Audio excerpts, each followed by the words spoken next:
right. Well, I think we'll probably still have people joining here and there, but I think we will officially get started. So welcome everyone to our webinar today on pay-per-click and paid social services.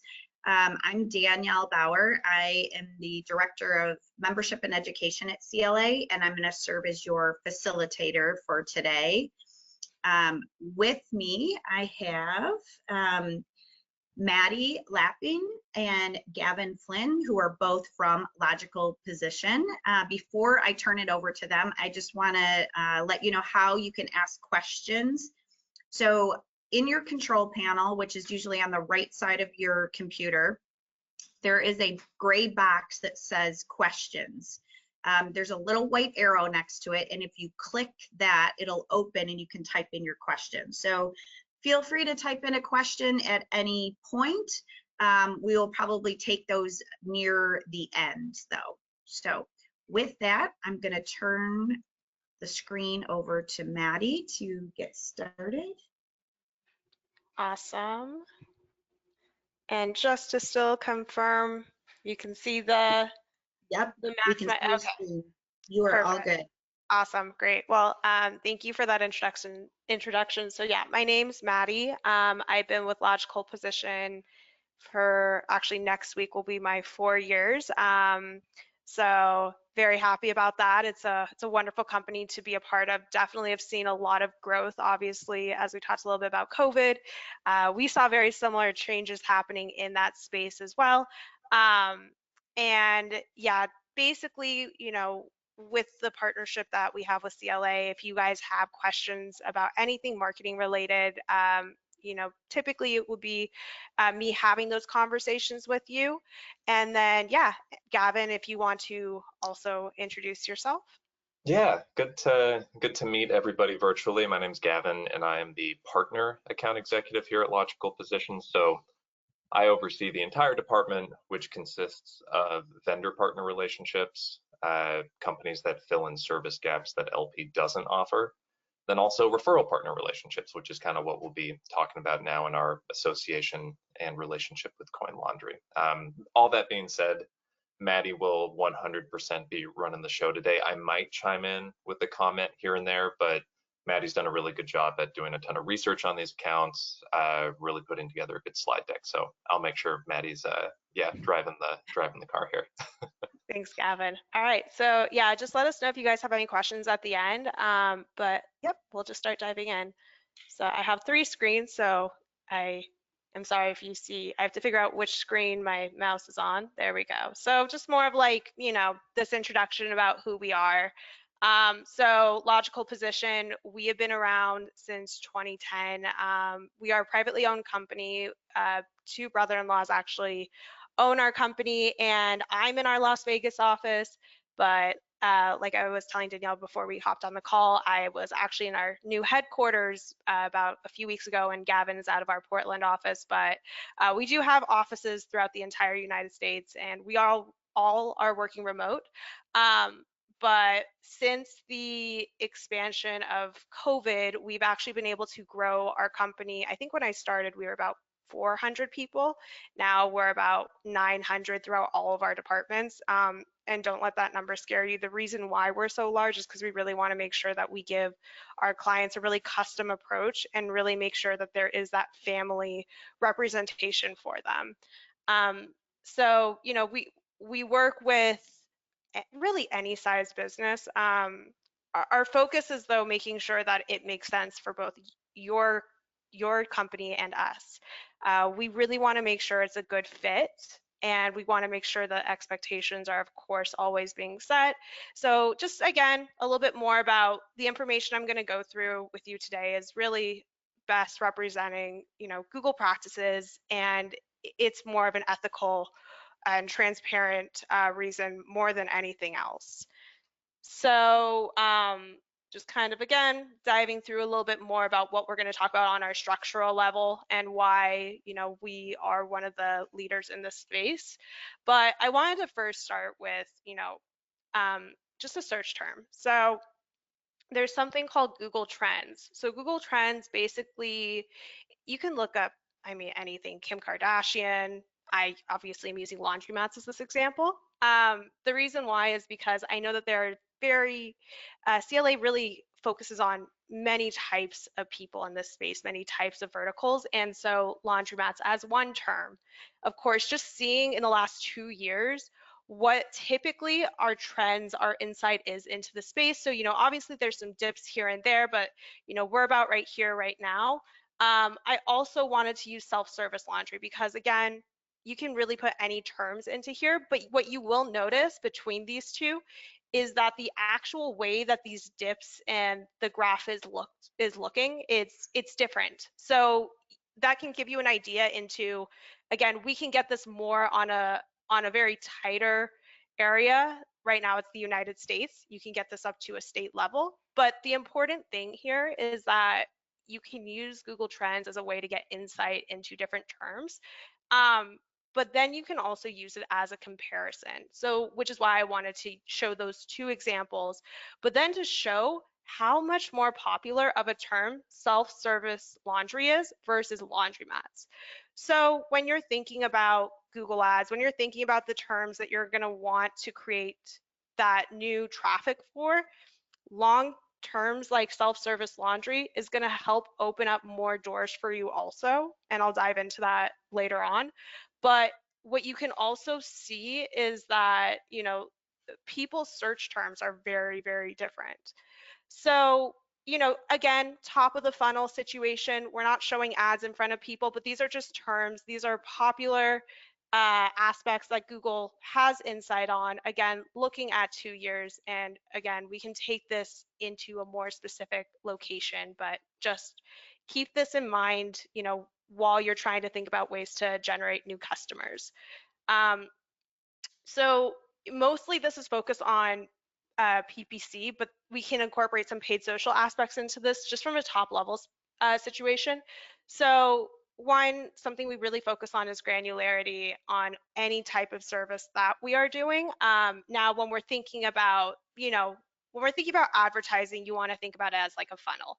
So it's always going to be more expensive at that top of the funnel. Top of the funnel is paid social. So creating ads in front of sponsored ads or those, Google ads where you're having to acquire new customers. So colder reach is top of the funnel. Now, when we get this a little bit more in this middle part and deeper part, that's when we can use remarketing ads. Again, things on paid social and things on Google ads as well. But thinking about this funnel is really important because this will give you kind of an idea of the budgets you need to set if you are wanting to do different platforms. So that's going to be a big part that we will cover through this webinar, but we are really focused, and thinking about your marketing in terms of an investment is a really good way to think. So, when you're thinking about the calls to action on your site, what types of services are you trying to acquire? Trying to acquire more wash and fold? Is there a dry cleaning aspect? Is there a commercial side of things? What are you trying to bring people to? So when you think about it in terms of the different customers you're trying to attract, do we want more phone calls? Do we want people to click on the map and then go to your location? Do we want people to download a coupon and print it out, and we want to track that coupon getting downloaded? These are all different areas that we can then see in Google Ads and Google Analytics and know how it's converting for you. So again, thinking about this account in a way like an investment portfolio. So when we're thinking about the ways that you're wanting to, allocate budgets, this is an example that I'm using right here, but there's different types of ads and campaigns that you can structure. A Google Ads account you can have like thousands of campaigns. That's a lot of work. It can be done. You're just limited by your budget. So you want to make sure that different keywords, based off how competitive they are, can cost more money. So if the more competitive keywords are expensive compared to others, you want to make sure that you're not putting that budget together, because that's going to, hurt your chances of showing up for the best ads or best positions. But yeah, just from a structural standpoint, segmentation is really important. And again, kind of going back to that top of the funnel versus bottom. So a search ad is more of a top funnel situation and it obviously requires more budget. A remarketing ad is a bottom of the funnel situation, which means it's a warmer audience. Someone's already engaged with you, so you don't need to allocate as much budget to that area. So again, going more and more detail, I just really like to show a lot of ways to then see segmentation. But the cool thing about it is the segmentation doesn't, that segmentation doesn't only apply to like keywords. You can apply it to devices. You can apply it to locations, audience structure. Now, again, I'm going to go back to that example of the devices with the different types of people you're trying to attract. So again, more of those B2B, more of those commercial types of customers you're trying to attract, likelihood is they're going to be searching from this on a computer because they're going to be needing to do this on a business inquiry, which isn't typically done on your cell phone. And they're probably going to be getting quote forms, so, and different quotes from other people, which means that their close is going to take a bit more time, which is why we want remarketing in place to really bring them back. Now, if it's someone that's more of a self-service, probably the computers may be okay, but it's really going to be driving more on the phone. We're looking more as an active and now type of person that's looking. And again, when we're thinking about, and even think about this for yourself, like, are you in a college town? Are you again, are you trying to attract something that maybe is a term that makes your location different from others, but would acquire some different type of person? So like, are you focused more on like graduation types of, just as an example, like graduation caps and gowns, if they're getting those dry or washed or whatever it could be, it's going to be a different type of term. It's going to be a different type of customer. And for that reason, you need to know, based off what's converting, how to then set this up and get that type of return that you'd expect. So, you know, again, when we're using this approach, the segmentation's really key. So just use the location one. Anything related to location one is in this one campaign, but the ad group variations are different. So homes for sale in location one, it does look a little bit different than homes for sale location one, location one, homes for sale. And you could just see there's a little bit of a variation here. There's a few reasons behind that. One, again, segmentation's key. Two, you want to make sure that those keywords, they could, even with that little bit of a variation, be the difference between like a $10 cost per click and a $2 cost per click. So, you know, thinking about all that in mind, and some of these keywords may perform better than others. So it's just making sure that you have that budget allocation done correctly. And, you know, again, kind of going down that funnel in a different way. This is, so we started at the campaign, and then the campaign had those ad groups we just looked at. And then the ad group itself is homes for sale location one. So in that ad group, we have these, just these two keywords as that structure. So homes for sale in location one. And we're using phrase match and exact match. So Google has different match types. The reason why we want to use something like this rather than this one called broad match is it is very specific on the types of people and quality of people we're trying to have see these ads. So like in here, you know, it gives more control, which is really what you want in a very like an algorithmic type space. So the reason why we're also doing that level of segmentation is when we create the ads, and this is what the ad copies look like, we actually create a few different ad variation copies to one ad group because we want one for you to be showing up as many times as possible for different types of keywords being searched, but also some of these ads might perform better just based off the appealing features of the way that they're looking. I know that that's probably not something you typically would think about, but yeah, like this new listing recently added may actually perform better than the full service real estate. So that's where, again, tracking those conversions and really knowing that segmented approach helps. So going back to audiences, again, this is how we're showing these ads. This is who we're showing these ads in front of. But we can, very similar to paid social, which is, again, our strategies are very similar.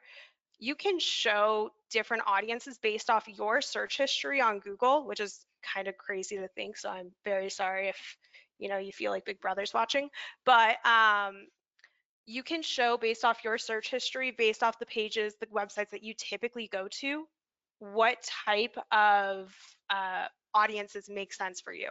And then we can start allocating more of those custom audiences to your customers to drive more people to your site and to your locations. It's a really insane level. It's kind of crazy to think about, but this is the pros to Google, I will say.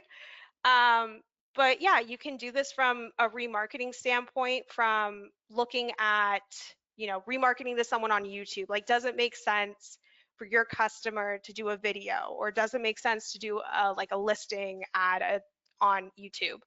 So when we're thinking again about the different types of ways that someone is coming, to you, are they converting instantly, or are they going to take their time? So when you're thinking about how many new customers you're wanting to acquire on a monthly basis, that is something to think of. What is typically a month look like? What's the repeat customer like, and how many do we need to bring out? And then from the standpoint of a remarketing section, how do we want to put these ads out there to remarket to those people?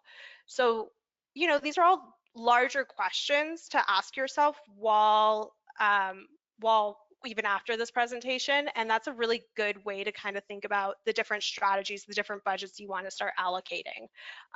For instance, if you also are more of a larger location where you have multiple locations throughout a state, you would probably want to do more of something like not so like the Portland, for example. I kind of put just Portland in here through the keyword planner of Google, but you could see how much more area it covers compared to, let's say if I'm familiar with Oregon, so if I did like Lake Oswego, Tigard, Hillsborough, Beaverton, you could see even though they're both targeting areas of Portland, we can be more specific. So if you have more locations you're wanting to target, I would recommend doing this type of approach because you are covering more bases. You have the locations to be able to attract a larger population versus something a little bit smaller, which again is fine. It's just making sure that we allocate that correctly from the start. And so, our team basically, Gavin and myself and everyone in our company, we actually, when we onboard with our company, we are required to, on a yearly basis, be certified with Google in either like Google Analytics, Google Search, but our team, even on the paid side and the PPC, Facebook, everything, we're all certified in everything that we're doing. And so your team, while having me as one of your points of contact, you would have a paid search account manager, you would have a paid search specialist. So those are really the ones in the account every day checking in on it. They do a monthly call with you, but they also have to, constantly keep that area of communication open because of the fact that, we, like I said, we're a family-owned business. We really care about having that relationship with our clients. Besides just having, myself and those 2 points of contact, we do have a graphics team in place for those remarketing ads. So you just have to give us the raw creatives and we do everything for you. So on a paid social side, very similar setup. We have a team specific for our Facebook and our Instagram, and then another team for Google, Bing, just a bunch of different teams that they are the experts in their areas, and they all handle these specific areas we're managing. So our onboarding timeline is a fairly quick timeline. So we could get you always scheduled for, your intake call typically same week, unless it's Friday, because we like to keep our weekends. We're a fun group of people. So we typically can get these accounts built out fairly quick, but we do also have a data feed and a feed team in place in case we need to troubleshoot any issues. But the structure of our accounts, we go through a call with you before the account goes live, and anything we do, it needs to have your approval first, because we're essentially your employees and we want to make sure that you're okay with everything that we're doing in the account. But yeah, there's a lot of follow-up definitely within that first onboarding time, because we really want to make sure everything is, you're happy with everything we're doing for you, and the relationship for us is important to make sure it's constantly strong. But yeah, so, if this was something that you guys are interested in, more of a, like, even me doing a call with you on an individual level, making a custom strategy for you, I'm happy to do that.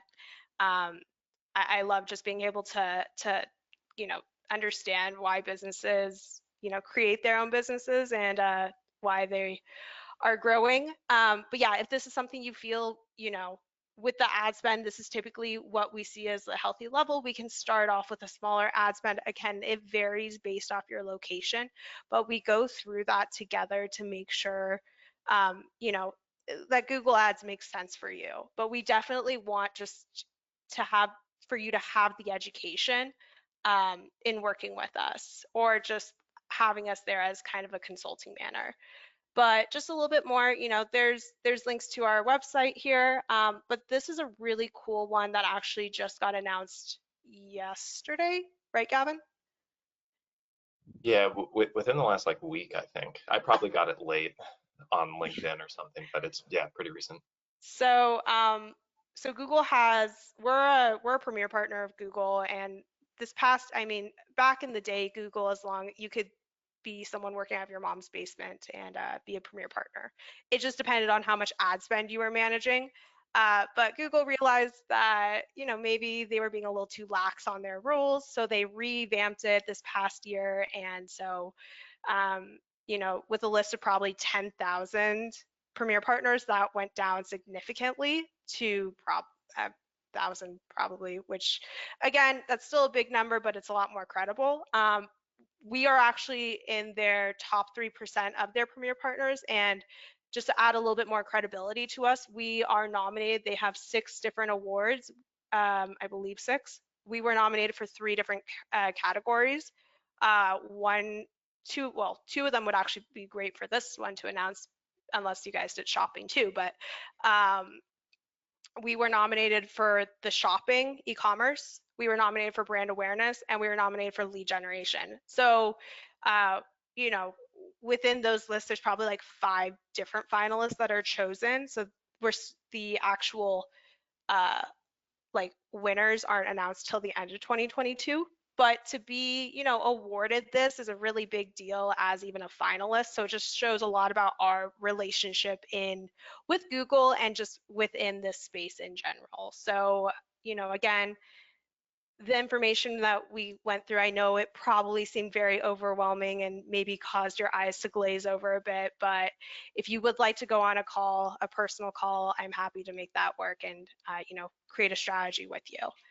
But yeah, here's the different ways to get in touch. I believe you guys might have the link to the partnership page, but that is my email and that is my phone number. So you guys are welcome to reach out to me with any questions.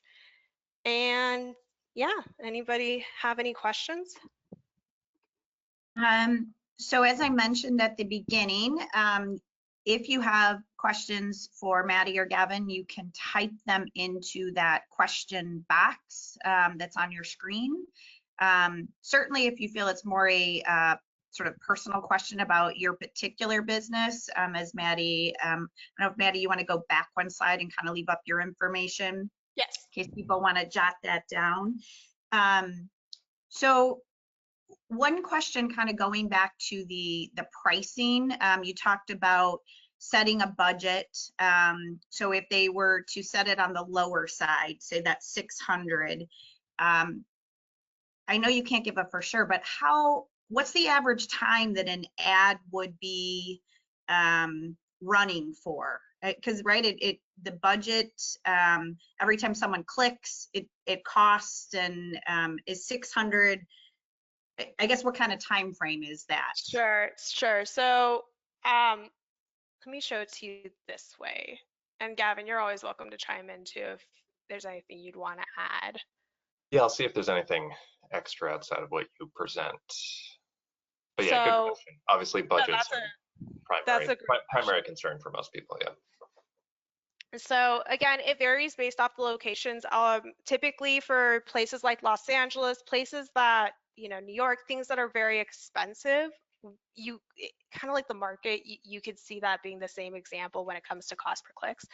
So when we set budgets out, we want to think about it in terms of a daily budget and a monthly budget. So you're budgeting it out. That doesn't mean it's always being reached. So let's just use the word like self-service laundry mats. Okay. And I am going to, we'll just go with the Portland example.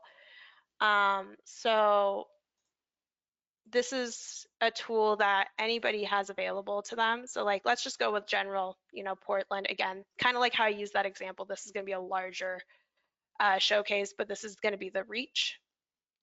So we're looking at monthly searches. We want to make sure that this actually makes sense.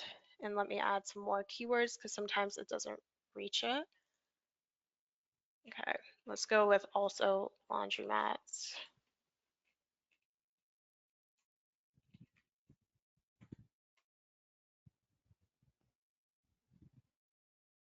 Okay, there we go.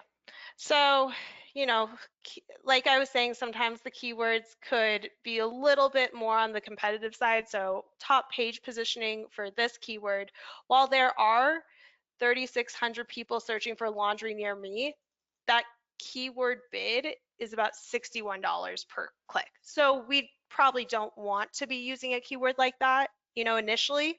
But you can see, other coin laundry near me, 390 people are searching that, and it's about a $3 click. So again, just thinking about budgets, typically the rule of thumb is the fact that, there's 390 people searching that a month.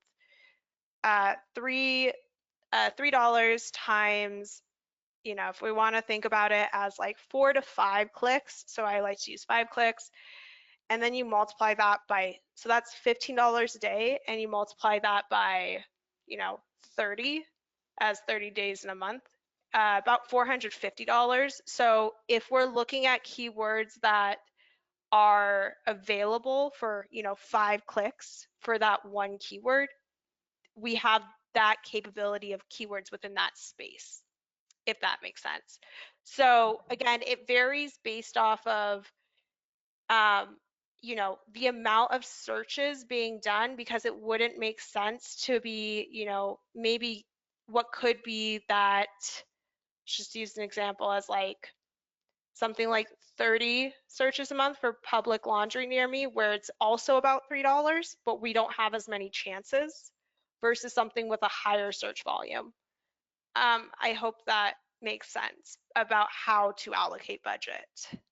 Yes, and I assume if someone is looking at doing this, you're helping them in the same way on a more personal level. So yes, yeah, definitely. Yeah, and I just used 2 examples of keywords. I mean, there really are so many different keywords that we could put in here. So, but we definitely want to stay away from the, laundromat open near me. It is crazy thinking that costs $51, and laundry service near me, again, little bit of variation. That one's $4, $5. So it is crazy to think about that. So we actually have a few more questions now. One is someone's asking if they can get a copy of the presentation so they can review the data. Are you guys okay if I share the presentation? Okay. Mm-hmm. So I will send, I can just send a copy to everyone who had attended today. The next question is, what are your most important things to consider when targeting a brick and mortar that are reliant on foot traffic like a laundromat does, as opposed to an e-commerce site? What do you do that is different from e-commerce clients?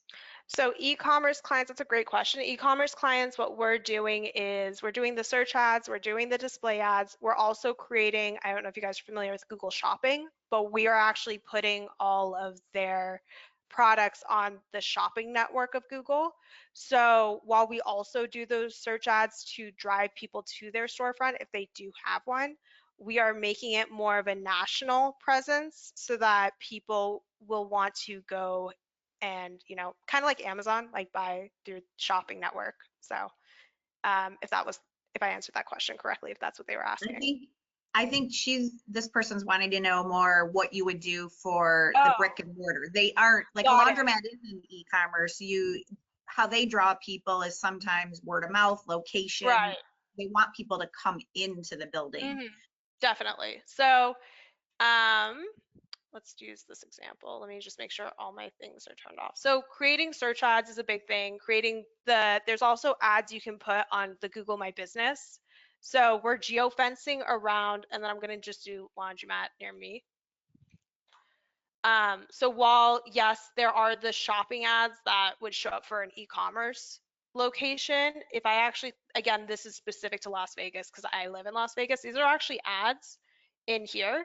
So we would create these kinds of ads to generate people to the storefronts, while also making sure that we're adding search ads to the bottom, like right here. These are also search ads. So we're creating these different types of, these are actually called ad extensions. So we want to make sure the ads are, you know, getting these promotions from Google so we could take up more real estate on the page while also, you know, making sure we're being placed in a good position. So while there is that focus on that storefront, like I was mentioning, if we can be tracking when someone downloads a coupon, their time spent on your site, or even clicking from the map to go from the website to go to the map, those are all in ways conversions that we'd want to track. And then our team will, you know, work through those numbers and ask you, see, okay, this is what Google Analytics, this is what Google Ads has told us. What did you see coming through also from the store? So we can use more of that, you know, interpretations between our two numbers. Okay. Yes, I think you answered it now. The person who asked that question, if you have any follow-up, feel free to put it in the question area. So the next question, this is a good question. How would you remarket for someone who has visited a physical location? I mean, is that even possible? Yep. So I'm going to use this example. So there's, again, thousands of display networks. It's just creating the graphics, and I can even show you from our website some graphics we've done for some of our clients. But, you know, kind of like an example of live in action. Actually, we'll see if this is a right, you know, maybe this is a good one. And actually, Maddie, as you're bringing that up, I think that the question might be focused on how do you even know if somebody's visited the location?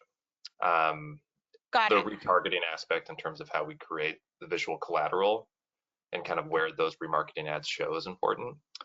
But that is a good question about, well, how do we know if somebody visited? There are pretty sophisticated methods of, we don't see a lot of clients do it, to be totally honest, because it's a little bit of a hassle to set up, but you can actually set up it's like a Bluetooth radius targeting in your location, where it actually tracks if that IP address goes into the store, and you can remarket. Obviously, that takes a little bit to set up, and it's a little expensive to set up. So usually, what we're relying on is tracking those micro and macro conversions within the Google Ads account for map directions, people who call, whatever it might be. And from there, we create an audience list of all the people who looked up map directions, and then we remarket to those users who fell within that audience. And what Maddie's bringing up is like a perfect example of what the remarketing ads would look like and maybe where they show. But yeah, two different ways to approach it. You can set up like the really concrete, hey, this person is in the store. If you don't have the time or budget to set up, we just go with, did somebody look up the map directions to go visit the store? And we rely on that.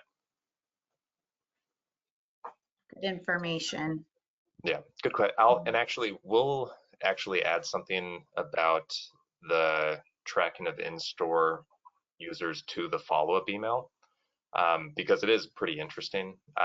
Again, there's like a Bluetooth that sends out a radius targeting thing. It's pretty high tech. Honestly, Logical Position doesn't make these, so you can tell that I'm kind of bumbling the description because it's not a service that we offer. But yeah, we'll send out some information after the call if anybody's curious about that. And something else that I didn't mention, we'll put that on the email too, is we actually, one of our partners that we have that like the basic package gets included in the Google Ads package with us, but we have a partner and their name is CallRail. And so if locations do get a lot of calls, this is a good way to know, like we can know new versus returning users. It actually records the calls very similar to Google, like a Google phone number.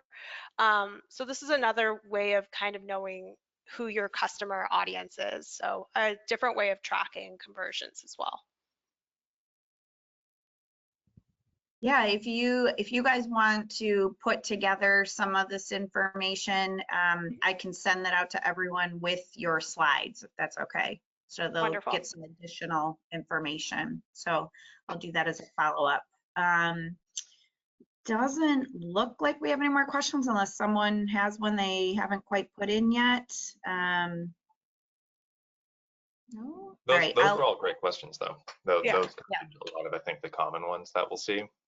It really is all about figuring out what's converting and then showing more ads to that type of person in the future. That's like the one sentence version. There's so much that goes into it, but you're just trying to identify a data point that works and then put more of your budget towards that, so you just get more people into the location. It's that simple. But yeah, good questions. And obviously, again, Maddie will be available to answer any questions that you guys have on your commutes home, or you'll probably think of a question in an hour or two, but we'll be available to answer those after the fact as well.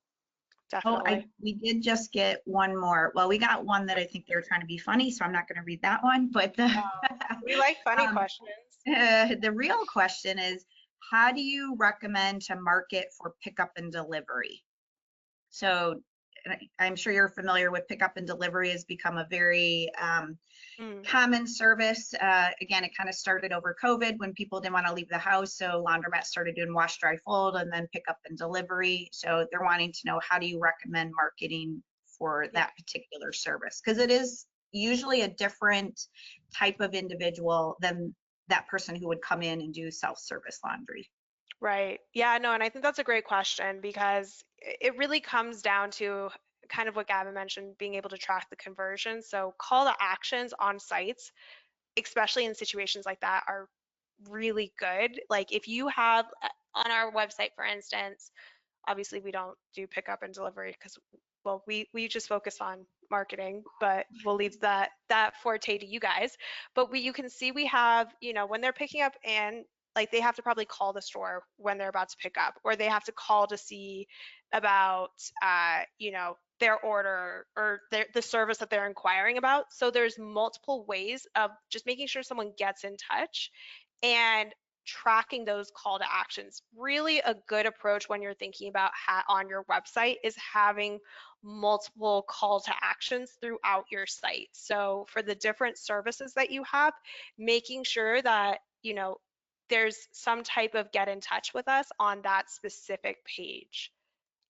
Is my recommendation to really going after that industry or that aspect of the industry, because you just want to make sure that it's easy for someone to know how to get in contact with you, and that it's an easy process for them. So that's my recommendation for that service for sure. And I think that's a great one. That one's a really easy one for us to track. Okay. Make sure nothing else is coming in. All right. Well, I think that brings us to the end. So just I wanted to show just a few more resources. So Logical Positions, again, is a fairly new collaboration between CLA and us. I know you have had several phone calls with owners who want to get more information. So again, you know, primarily they can help you with the pay-per-click, paid social. They have a specialized consulting team, which really you guys get to meet is Maddie right here. They'll provide, they provide automatic feedback on your account, and there is some preferential pricing due to the collaboration with CLA. So then to complement your digital marketing, we also have a program with AMP, the American Marketing and Publishing, and their services are a little bit different. So they focus more on providing a website and management of your business listings, which I know Maddie touched on a little bit, making sure your Google listing is up to date, refreshed, has photos, all those things, because it's going to move you up in the Google search. They can help create a Facebook business page if you don't have one. And then fairly new, they have started offering videos where they can help create, there's a couple different packages of videos, shorter videos, longer videos that can go up on your website. So I think these two companies together make a great, they complement each other very well, provide you a full suite of digital marketing for your business. A couple other programs we have, not necessarily related to marketing, but through our business solutions, is we work with Paychecks to help with payroll and any HR consulting questions or issues that you may have. And then Atmosphere TV, they provide video streaming services in your laundromat. So if you want to get rid of cable, or you can have it in addition to cable, but it's all video based. It is free. They provide a Apple TV device to run it through your laundromats. I know there are several owners who use it already and have had good experience with it. Lastly, just want to touch on a few upcoming programs. So as far as our virtual programs, we have one in September, on September 22nd, laundry services for residential and commercial customers. And then on October 27th, we're doing one on creating a safe environment in your laundromat. And I'm pretty excited about that one. We haven't done much around safety, but we actually have a few laundromat owners who were former police officers that are gonna present for that. So I think it'll be a really good program. And then lastly, we have started going back to our CLA Connect Live, which are our local events that we're doing. So we're doing them in a few select cities. Coming up in September, we're going to Massachusetts for the New England area, Chicago. We're going to do one in Burbank area of California, Fort Lauderdale, Miami area of Florida, and then one in Dallas and one in Houston. So our website has all the information. They're dinner events, usually short dinner events, and really just intended for networking to get people back together again. So with that, I want to thank Maddie and Gavin for sharing their expertise. I know I learned something because I don't fully understand pay-per-click either. So that was really great information. So once you send me that information, I'll get it out to everyone so they have some additional resources. For everyone who attended, you will get a recording of today's program as well. So that might help along with the presentation to hear Maddie kind of going through the information. And then certainly if you'd like to talk to her further about your particular account, her information is in the presentation. So I hope everyone has a great afternoon, and thank you so much for attending.